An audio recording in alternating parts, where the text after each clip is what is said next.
வணக்கம் நேர்களே, மீண்டும் ஒரு தொகுப்பினூடாக உங்கள் அனைவரையும் சந்திப்பதில் மிக்க சந்தோஷம். நாளைய தினம் இலங்கையிலே உள்ளூராட்சி மன்ற தேர்தல் இடம்பெற இருக்கிறது.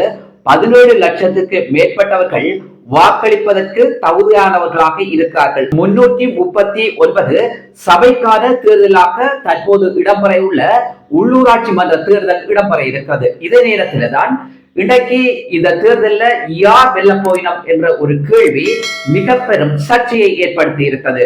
தென்னிலங்கையை பொறுத்தவரையில தேசிய மக்கள் சக்தி வெல்ல போகிறதா அல்லது ஏனைய சிங்கள கட்சிகள் வெல்ல போகிறதா என்கின்ற ஒரு அச்சை இல்லாம உருவாகி இருக்கிறது. இதே இதுல பார்க்க வேண்டிய விஷயம் என்னன்னு சொல்லி சொன்னால், தென்னிலங்கையை பொறுத்தவரையில தேசிய மக்கள் சக்தி அரசாங்கத்திற்கு பெருமளவிலான ஆதரவு இருக்கிறது.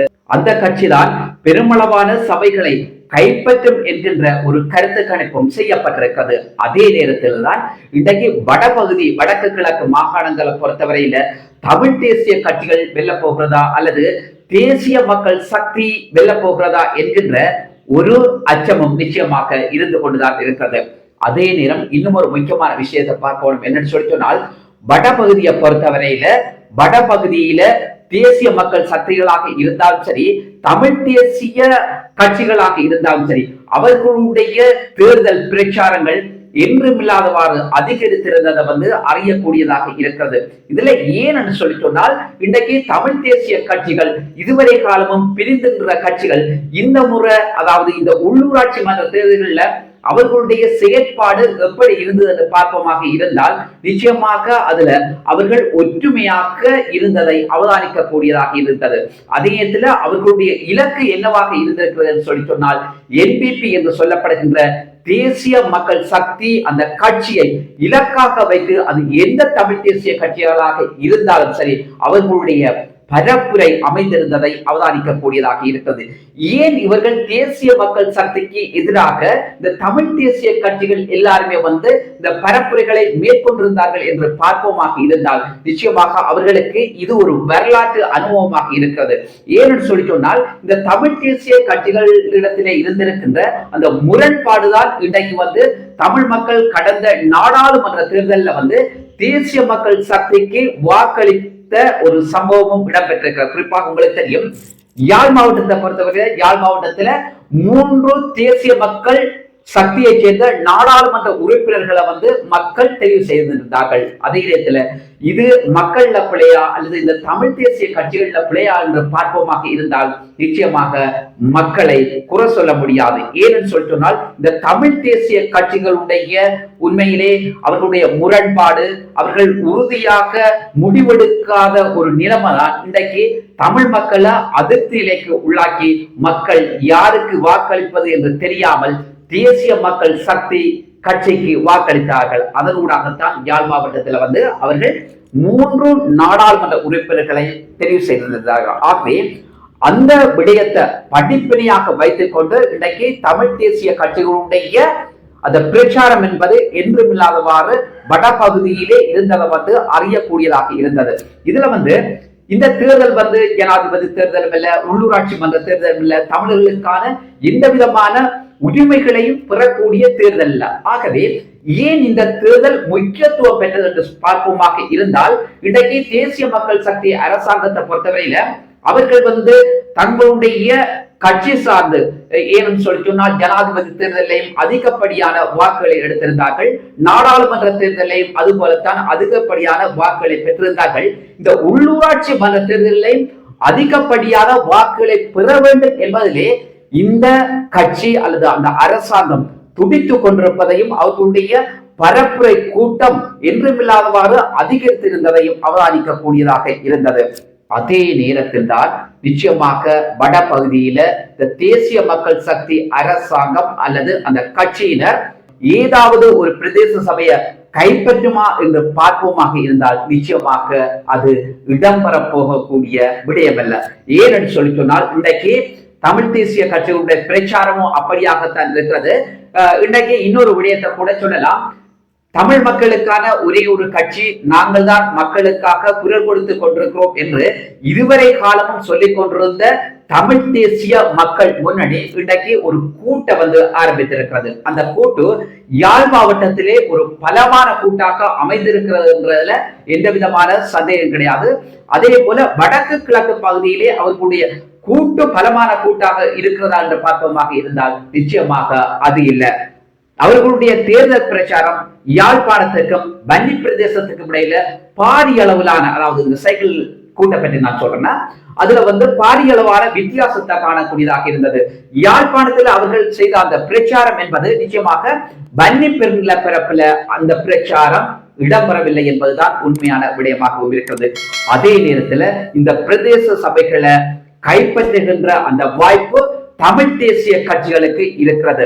இருப்பினும் அவர்கள் தனித்து சபைகளை ஆட்சி அமைக்க முடியுமா என்கின்ற கேள்வி இருக்கிறது. தமிழ் தேசிய கட்சிகள் சில சபைகளை தனித்து ஆட்சி அமைக்க முடியும், பல சபைகளை அவர்கள் கூட்டு சேர்ந்தார். குறிப்பாக தமிழ் தேசிய கட்சிகள் கூட்டு சேர்ந்து ஆட்சி அமைக்க வேண்டிய ஒரு சூழ்நிலை இருக்கிறதுல எந்த விதமான சந்தேகத்துக்கும் இடமில்லை. சரி, இது ஒரு விஷயம். இன்னொரு விஷயம் என்னன்னு சொல்லி சொன்னால், இன்றைக்கு பலவிதமான பிரச்சனைகள் இன்னைக்கு வெளிக்கொண்டு வந்திருக்கிறது. தென்னிலங்கையை பொறுத்தவரையில அதிர்ச்சிகரமான தகவல்கள் வெளிவந்து கொண்டிருக்கிறது. ஆங்காங்கே சூட்டு சம்பவங்கள் இடம்பெறுகிறது, கைதுகள் நடந்திருக்கிறது, ஊழல் மோசடிகளை ஈடுபட்டவர்கள் கைது செய்யப்படுகிறார்கள். இன்னும் ஊழல் மோசடிகளிலே ஈடுபடுபவர்கள் ரகசியமான முறையிலே தங்களுடைய கைவரிசையை காட்டிய வண்ணம் தான் இருக்கிறார்கள். இதுல மிக முக்கியமாக பார்க்க வேண்டிய விஷயம் என்னன்னு சொல்லி சொன்னால், நேற்றைய தினம் கூட பல கொள்ளை சம்பவங்களை செய்த ஒருத்தர் கைது செய்யப்பட்டிருக்கிறார். அவர் கொள்ளை சம்பவம் மட்டுமல்ல, அவருக்கு இந்த நாட்டிலே பல வழக்குகள் இருக்கிறது. துப்பாக்கி சூட்டு சம்பவங்களை நடத்தி இருக்கிறார், துப்பாக்கிகளை வைத்திருக்கிறார் என்கின்ற குற்றச்சாட்டெல்லாம் அவர் மீது இருக்கிறது.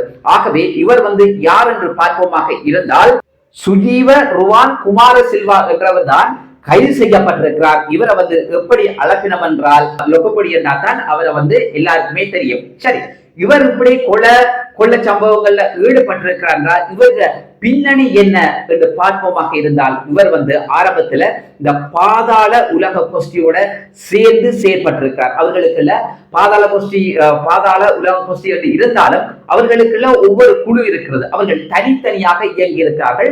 அப்படி தனித்து இயங்கியவர்கள்ல ஒரு குழுவாக இயங்கியவர் தான் இந்த லொக்கப்படி என்றவர். இந்த லொக்கப்படி என்றவர் என்ன செய்திருக்கிறார் சொன்னா, ஏராளமான இப்படி ஊழல் மோசடிகளில் ஈடுபட்டிருக்கிறார், கொலை சம்பவங்களில் ஈடுபட்டிருக்கிறார். அது மட்டுமல்ல, இவர் இந்த அரசாங்கத்தினால கைது செய்யப்பட்டிருக்கிறார். ஆனால் கைது செய்யப்பட்ட இவர் என்ன செய்திருக்கிறார் சொல்கிறார், வெளிநாட்டுக்கு தப்பி ஓடி இருக்கிறார். அப்ப வெளிநாட்டுக்கு தப்பி ஓனவர் என்ன செய்திருக்கிறார் போனால், அங்கேயும் இதே மாதிரியான செயற்பாடுகளை தான் செய்து கொண்டிருக்கிறார். இன்றைக்கு இலங்கையில இடம்பெற்று வருகின்ற ஒவ்வொரு சூட்டு சம்பவங்களுக்கும் முக்கியமான சூத்திரதாரியாக இந்த லொக்கப்படி இருந்திருக்கிறார். அதே நேரத்துல இன்னும் ஒரு விஷயத்தை சொல்ல வேணும். என்னன்னு சொல்லி சொன்னால், கிளப் வசந்தவுடைய இந்த படுகொலையில நேரடியாக சம்பந்தப்பட்ட நபராக இந்த லொக்கப்படி இருக்கிறார். ஆகவே இந்த லொக்கப்படி எப்படி கைது செய்யப்பட்டார், அல்லது இவர் இலங்கைக்கு வந்த போது கைது செய்யப்பட்டாரா, அல்லது இவரை ஏதாவது ஒரு சக்தி இலங்கைக்கு வரவழைத்ததா என்கின்ற இன்னும் ஒரு சந்தேகம் நிச்சயமாக உங்கள் மத்தியிலே எழுந்திருக்க கூடும். பல ஊடகங்கள் வாயிலாக இந்த செய்தி தெரியப்படுத்தப்பட்டிருந்தாலும் இதுவரை என்ன செய்யணும்னு சொல்லி சொன்னால், இலங்கையினுடைய அரசாங்கம் இன்டர்போல நாடு இவர் இலங்கையை விட்டு தப்பி ஓடுறபடியால இவரை ஒன்றுமே செய்யலாது. அப்ப இலங்கை அரசாங்கம் இன்டர்போல நாடு, இன்டர்போல் உதவியோட இவர் என்ன செய்யறான்னு சொன்னா, அந்த நாட்டுல கைது செய்யப்பட்டு இன்டர்போல் இவரை இலங்கைக்கு அனுப்பி வைக்கிறார். அப்ப இலங்கைக்கு அனுப்பி வச்ச நேரத்தில் தான் நேற்றைய தினம் கட்டுநாயக்க விமான நிலையத்துல வச்சு இவர் கைது செய்யப்பட்டிருக்கிறார். அப்ப இவரை கைது செய்யப்பட்ட உடனே இவர் அழைத்து செல்லப்பட்டு இவருக்கான தீவிர விசாரணைகள் இடம்பெற்று வருகிறது. ஆகவே இவருடைய விசாரணைகள் மூலம் இன்னும் பலர் கைது செய்வதற்கான நடவடிக்கை மேற்கொள்ளப்பட இருப்பதாக கூட தகவல்கள் வெளிவந்து கொண்டிருக்கிறது.